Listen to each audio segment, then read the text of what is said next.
you're here. I can't even pretend I'm not excited. Am I supposed to be real cool about this? Because I'm No, not. this is great. We're just good friends. I'm so glad that we get to hang out and talk a little bit. Thanks for letting me be on. Oh my gosh, are you kidding me? My very favorite. I'm turning you up because I can't get enough, Bob. Okay, Bob. I remember when I first met you, I said to you, I was panicked a little bit because I'd gotten to know you just a little bit. I thought you were just the best.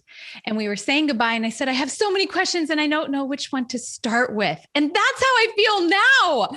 I have so many questions. I don't know where to start. So I've got a couple of questions for you too. So you can ask yours or I'll ask mine. I'll put you on the spot. Okay, fantastic. Bob, one of my very favorite things about you, I have about 1,018,000. And one of my favorites is that you do such a good job of really seeing people. I've watched this over and over with me, with your family, with your friends. And you're the master list crusher. So you're an amazing, productive person, but you never, ever make me feel like I'm in the middle of a list or that I'm interrupting you. And I think you have taught me so much about doing that, about seeing people right where they are, stopping everything and really loving them well. And I'm wondering if you can help me do that, because I feel like we're in a spot, maybe just in our families, maybe in our culture, maybe in this moment in history where we've kind of lost our way with that. Yeah, a little bit. Yeah. Can you help us? Can you coach us on how to do that well? Yeah. For, so much of my thinking that I've been talking to you about has been about being undistracted, and just so easy to get distracted. And if you go to a dinner party or some gathering and somebody is talking to you, but they're looking above and to the right, and they're actually got their eyes on the next person, then it can be kind of off-putting because you feel like you're not really present with me. You're like actually jonesing for the next conversation.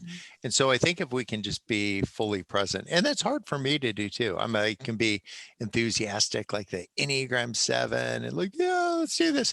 But I don't want to miss the chance that you're going to say something again that will register with me, or I'll think of an adjacent idea.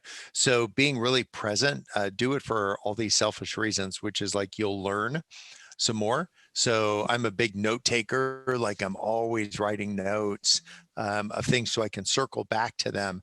And then later, it's not because I want to put them in a book, but I just want to hover over those for a second. Oftentimes the speed of everybody in 45 minutes, you and I will speak 14,000 words if you were like speaking in front of a group of people. And so there's like a lot of information. Take two people that are talking really fast because they're excited. There's like a 25,000 words, 30,000 words being spoken every hour. And so to just slow it down a little bit and say, capture a couple, like that helps me be present. I was with a mutual friend of ours up in Los Angeles yesterday, the day before, and he just had so many really great things to say, but I wanted to know, like, what does this mean? What does that mean? What's the name of this, like traditional, like his traditional food, and like what's in it? And it isn't like taking a deposition, and I've taken quite a few of those. But sometimes you'll have friends that are as insecure as me, and they'll dominate the conversation with questions because it's a way to deal with their insecurity. So you want to just like kind of, I find myself trying to tap the brakes on that and just say like, so don't ask a bunch of questions because you're insecure and you want to fill the airspace. Do it because you're really curious. Right. I've only seen the curiosity piece, haven't seen the insecurity piece. I've told you before that when we met first, I was I was super nervous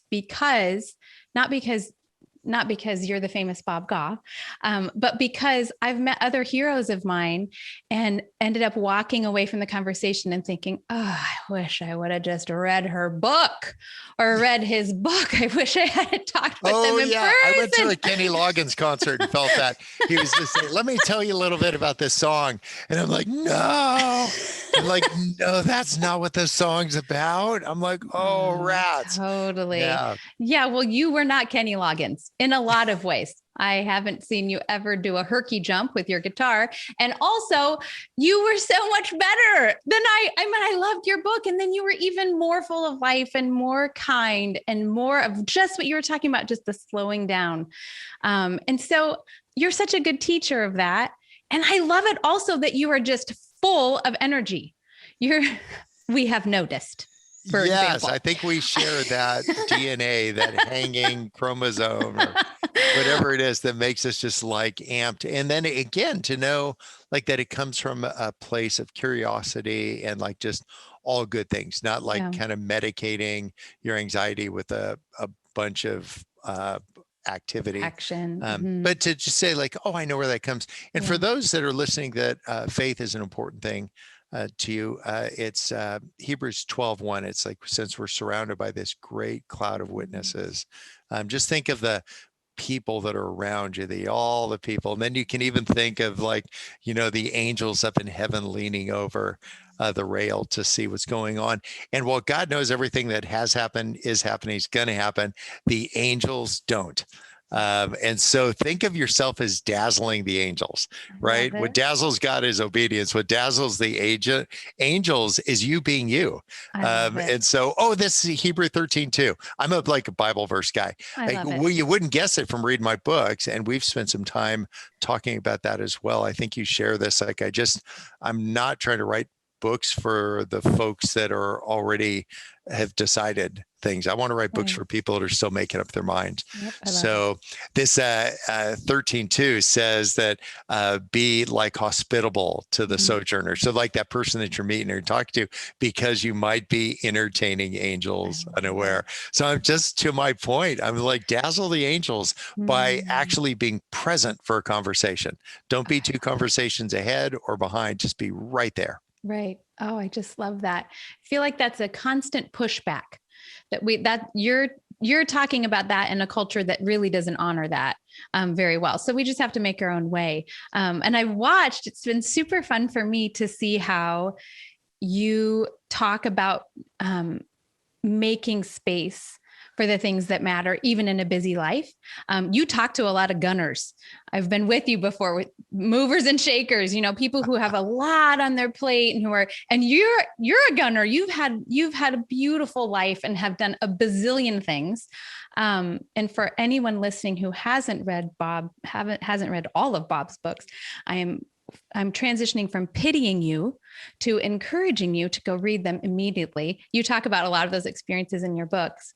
And my question for you is, when you talk about just going hard and doing beautiful things and loving people well, and yet balancing that with knowing we have just not very much time. I love when you talk about framing, I think you call it plus 10.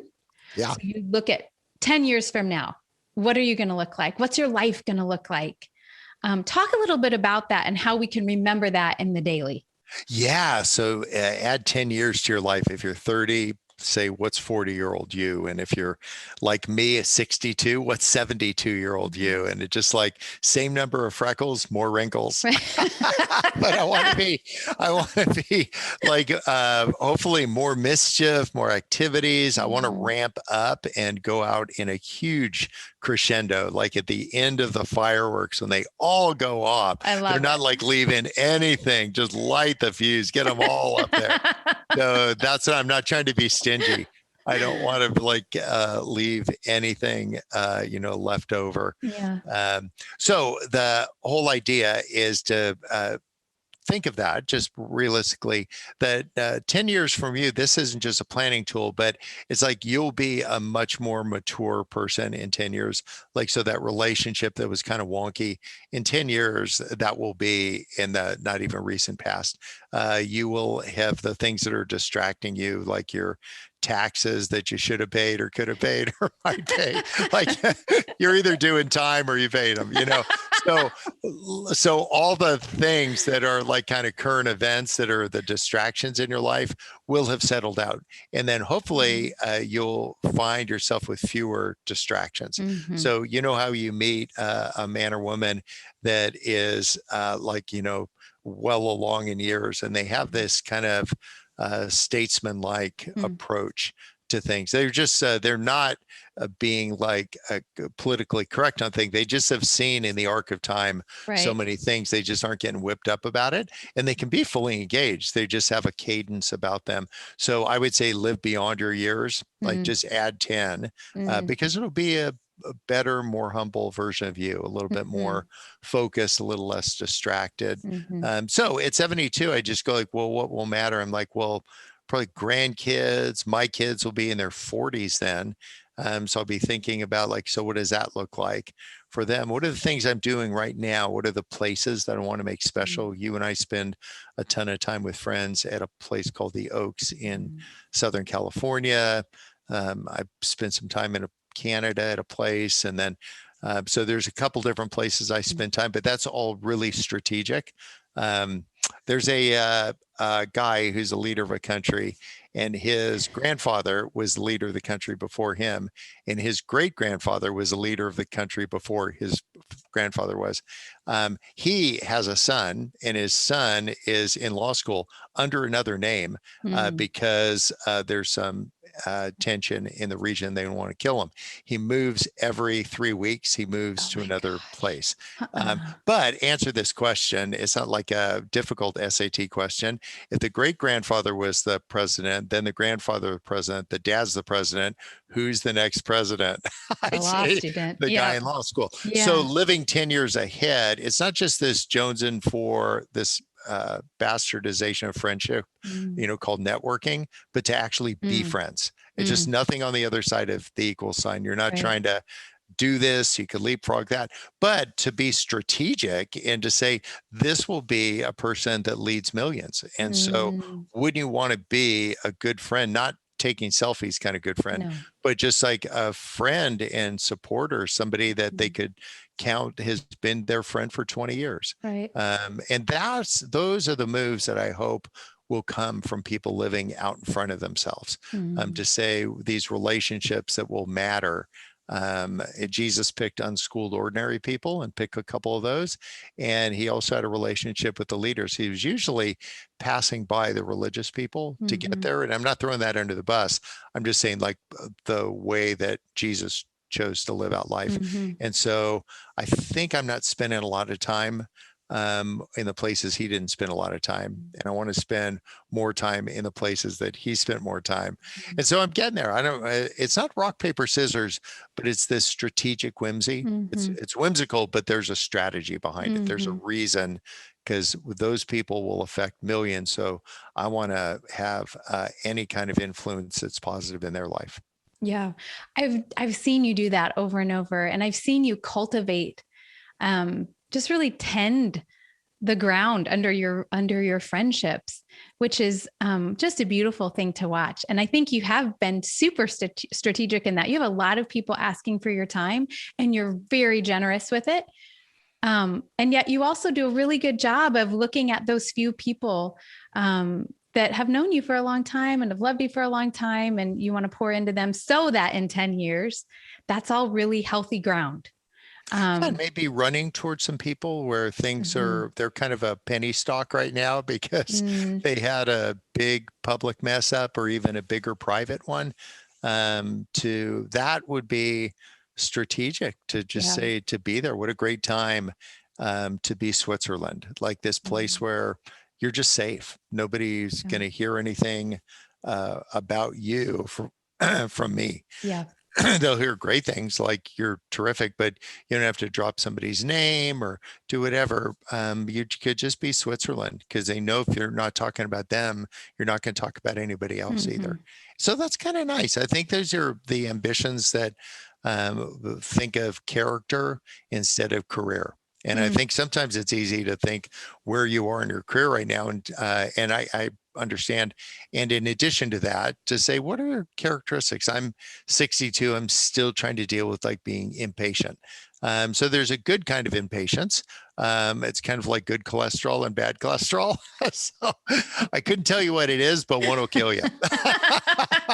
So what I want to do is have the good kind of patience, but I want to be impatient about some other stuff. Yeah. Like some of these kids that have a bright future that I want to give some direction to, or at least exert some influence on. And I'm not trying to control the outcomes. I want to influence the outcomes. And that's an important decision because trying to control the outcomes casts you in a different role, and usually one that wasn't cast for you. Because I don't know many people that would say, hey, will you please control me?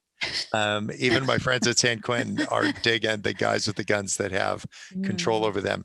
But the best of these, including the warden, are exerting an influence on them. They've influenced some of their outcomes. And that's what I'm doing. And I'm not getting really over fixated on the outcomes of the things I do. Some things have worked and some things have just gloriously imploded, like in the most expensive, unlikely ways. Sometimes people can have the impression that everything goes great. It's just like, everything's awesome because you're like Tigger, and I'm optimistic and all that. But like everybody else, I've had a couple setbacks, some things. I just don't make these campsites. Right. These are kind of launching pads. I want to say, okay, well, I'm not going to do that again. But that doesn't mean everything's off the table. I don't make a rule that's this omnibus rule that just is a overarching principle that applies to everything. I just go like, well, that didn't work out.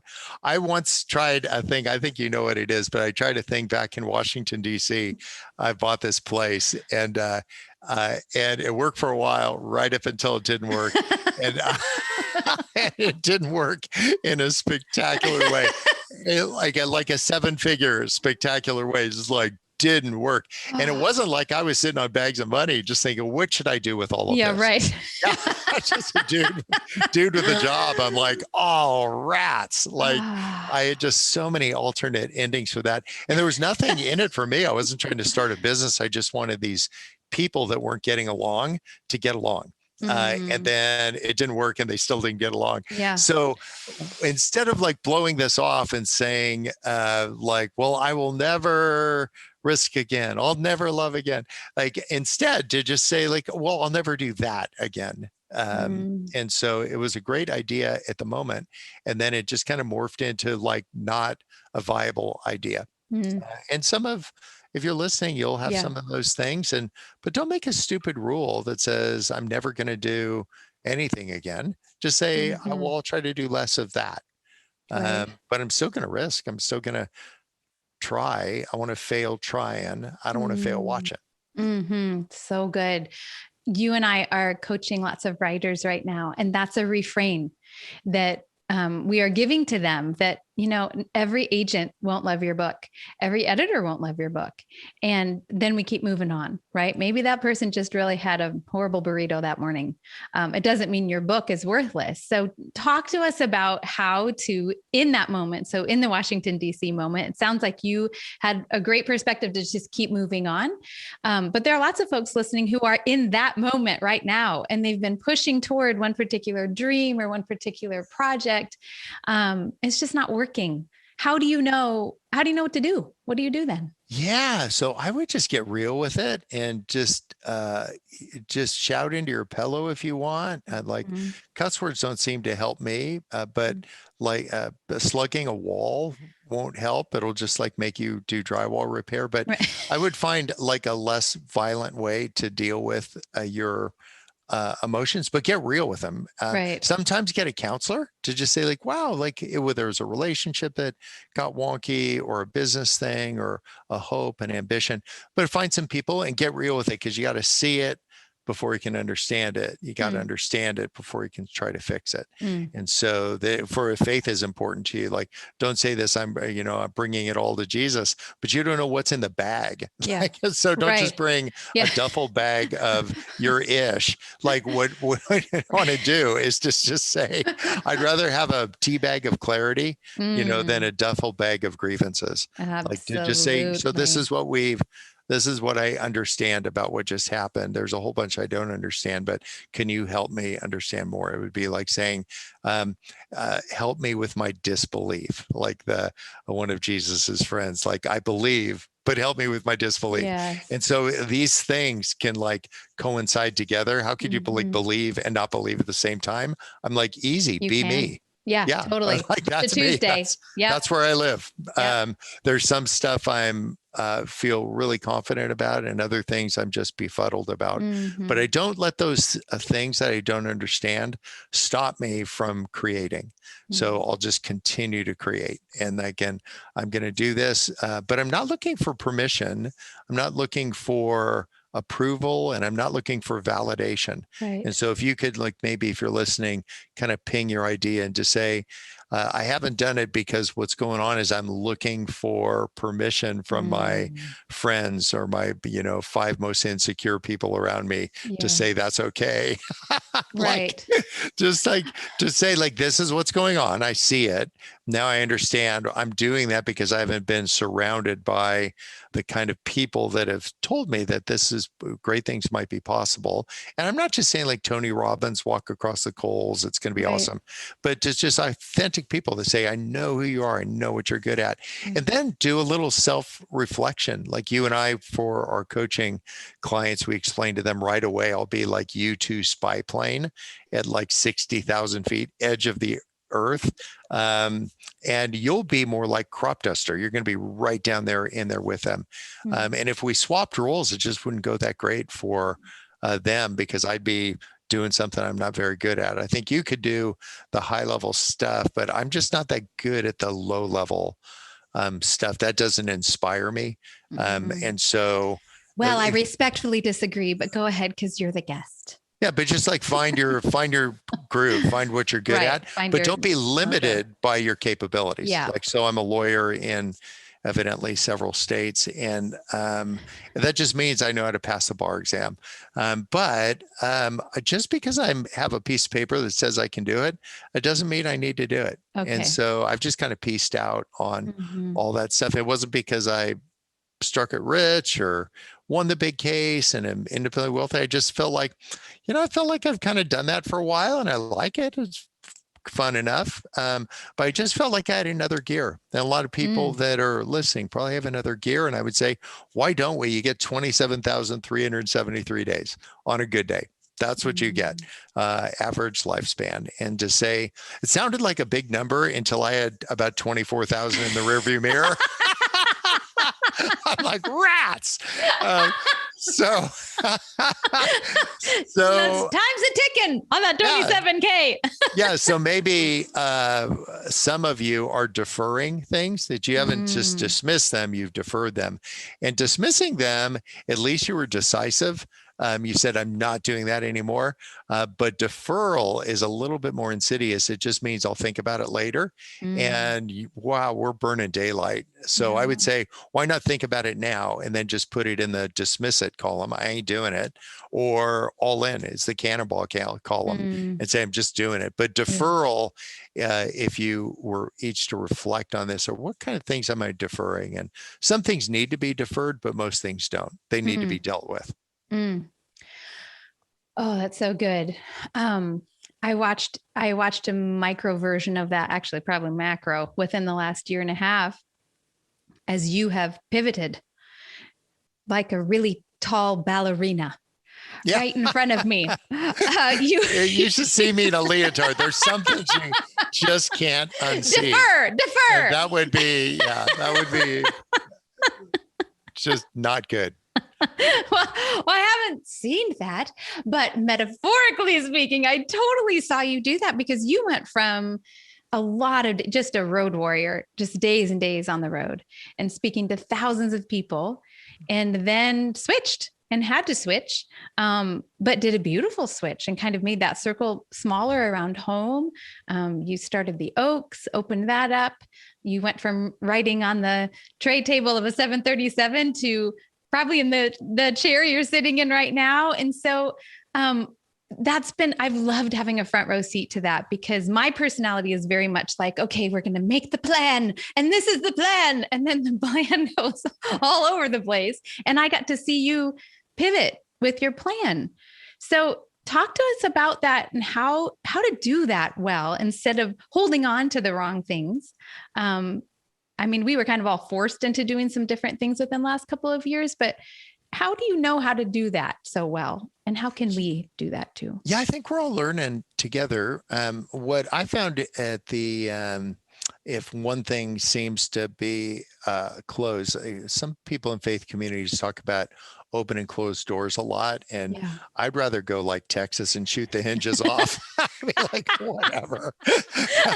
So what I want to do is say, like, what's an opportunity that's just adjacent to me? And so adjacent to the Oaks, you've seen, we had a field that was pretty big. So we thought we could plant a vineyard. So we just did. For a guy that doesn't drink wine and doesn't know anything about growing anything, I could kill a cactus. But I thought we could find some people that were better at that than us. And then to find something adjacent, with Love Does, we started a mobile food pantry, which I thought was kind of neat, just like people who were hungry and right here in our own community.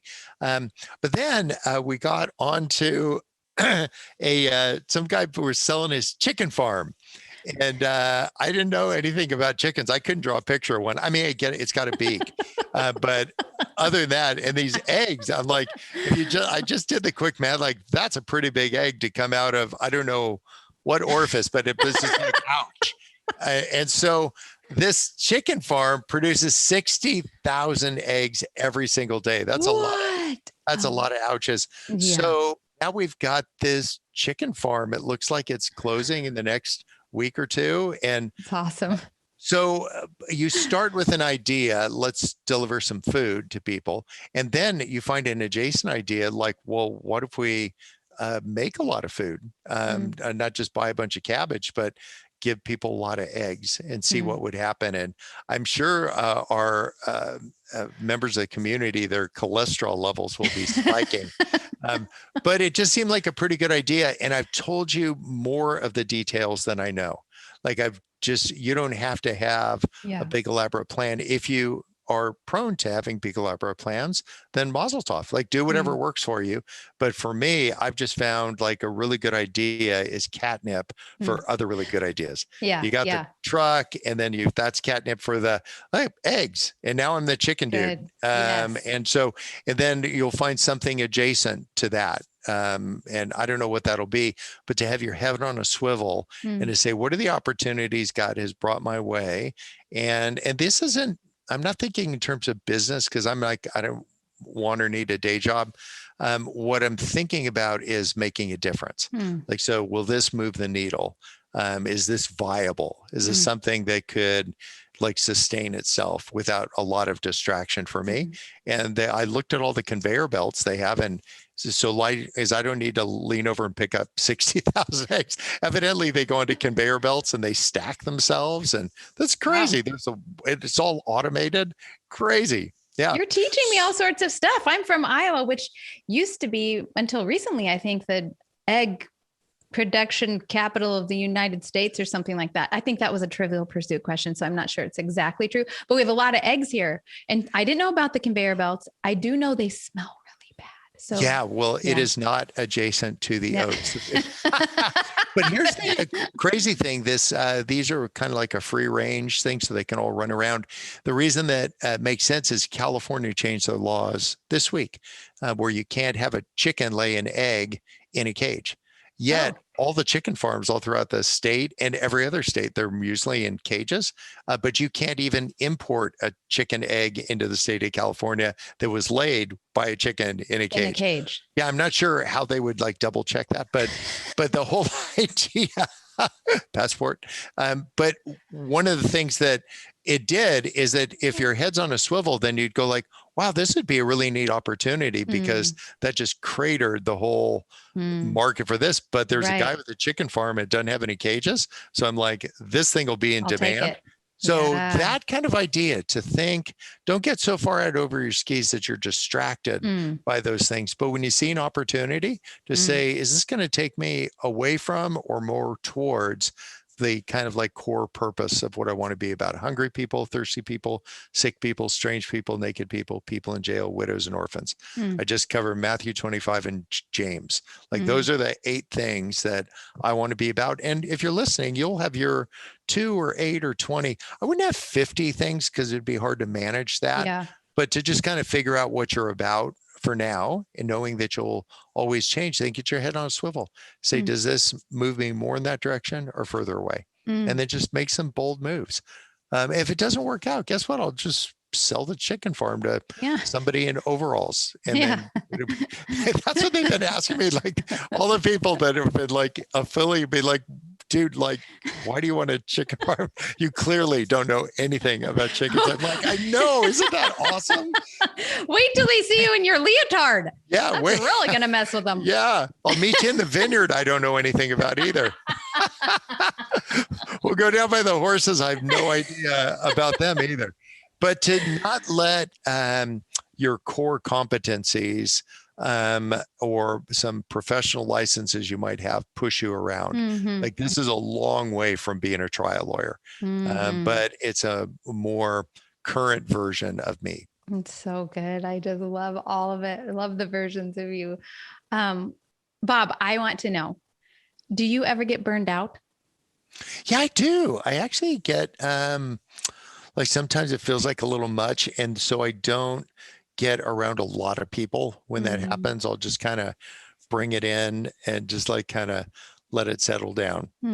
So it doesn't happen that often, but there's been times where I just feel, mostly it'll be like an emotional kind of disappointment, like somebody like that you felt like you had a relationship with. It isn't as strong as a betrayal, but just feel like you had one thing in mind and then they kind of, this thing came from out of the left and you're not just playing all the highlight reels about what a swell guy you were and what a rotten thing happened and that makes me the victim or the hero or the whatever. Just I would check that to the side because it's not helpful. But to just say, like, when you get disappointed, just get real with it and say like, yeah, I'm really kind of bummed out right now, and tell a couple people that are like Switzerland that you can be honest with and say, yeah, I'm a little bit bummed out.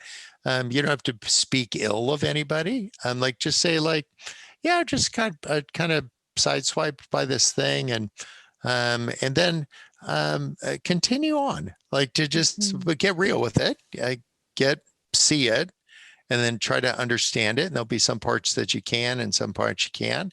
Have a little compassion for the person that's involved, and to say, imagine there was other bogeys going on with theirs and everything just kind of collided in a not that great of a way, evidently. And then move on, and don't just put this on your list of grievances. Now I've got another grievance and another, because I'll tell you, when you start off-putting and unloading all those, it will make people around you not feel safe because they'll realize, oh my gosh, like you're warehousing these things. Yeah, you're actually your tally marks here. Yeah, like you're keeping track of all this. So if you're the person keeping track for somebody else, you're probably keeping track for me, and that doesn't make me feel like you're Switzerland. And so just be relationally heads up to just say, just kind of practice it on you, like keeping short accounts with people, and then just wish people well, speak well of them. Don't say or allow yourself to think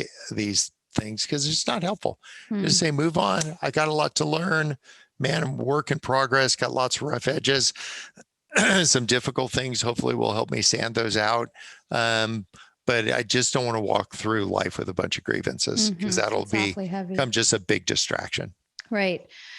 You're reminding me of the best marital advice I was ever given. It was by a little old lady who'd been married.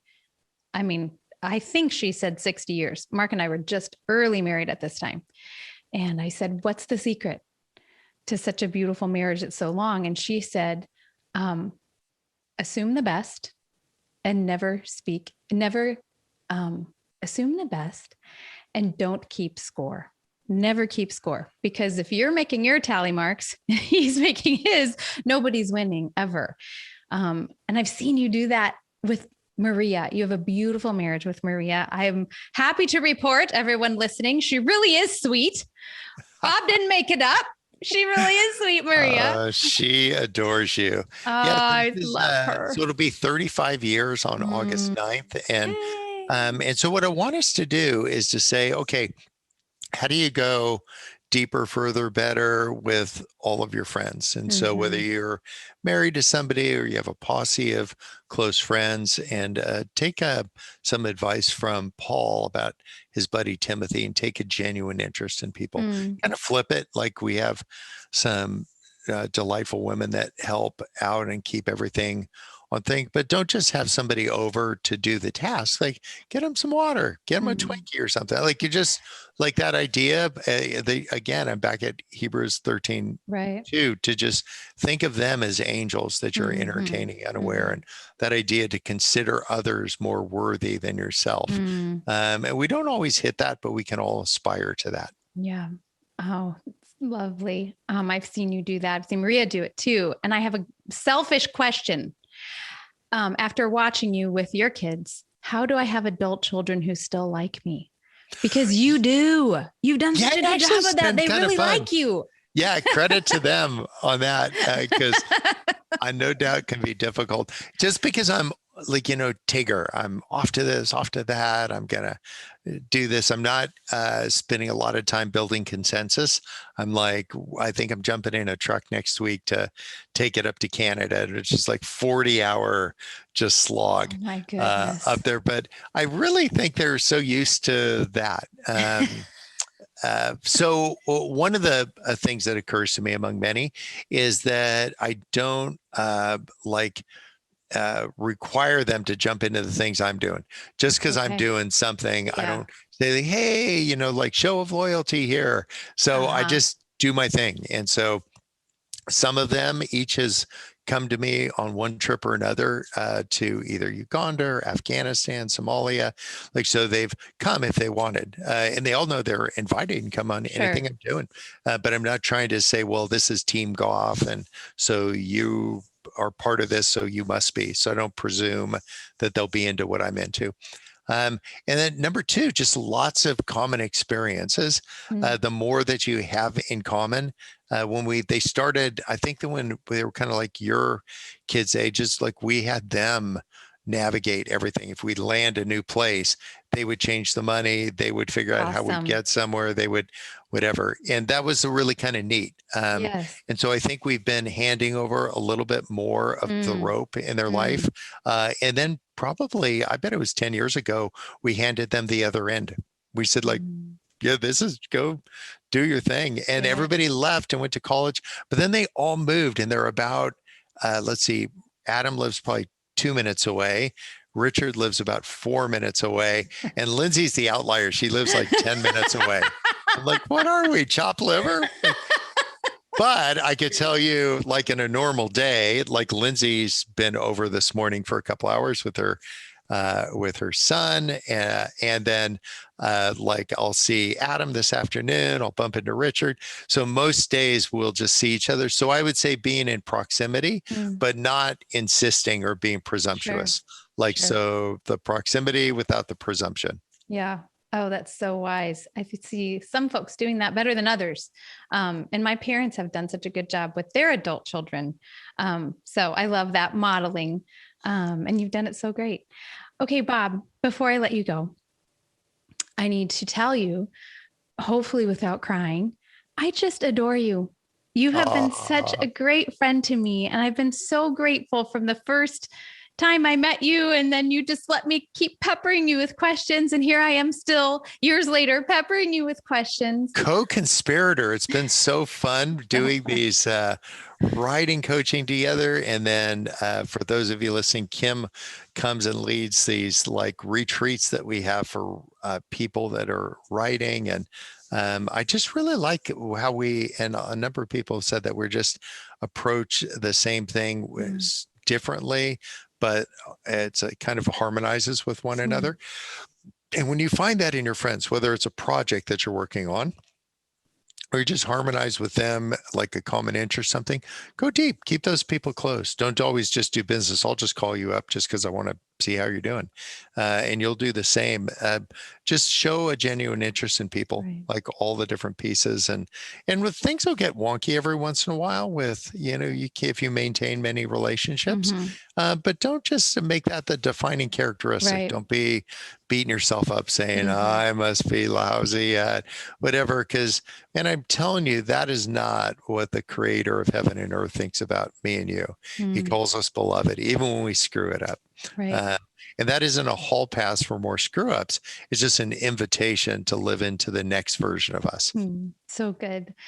My very last question, until I call you later today and have more questions, is this. I'm a book nerd, and I know you're the self-proclaimed balloon guy, and maybe folks think that means you're just balloons. I know that to be totally the contrary, and I know you are a total reader, and you're the most curious person I know. You are just endlessly curious about all sorts of stuff. You're always reading something else.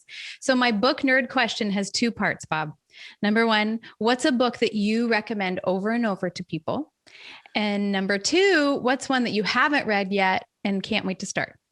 Oh, yeah. Well, there's a couple that I'm reading. They're just like right here on the screen. There's in answer to your question for that I recommend all the time would be if it's like relationships. I like Don Miller's book, Scary Close.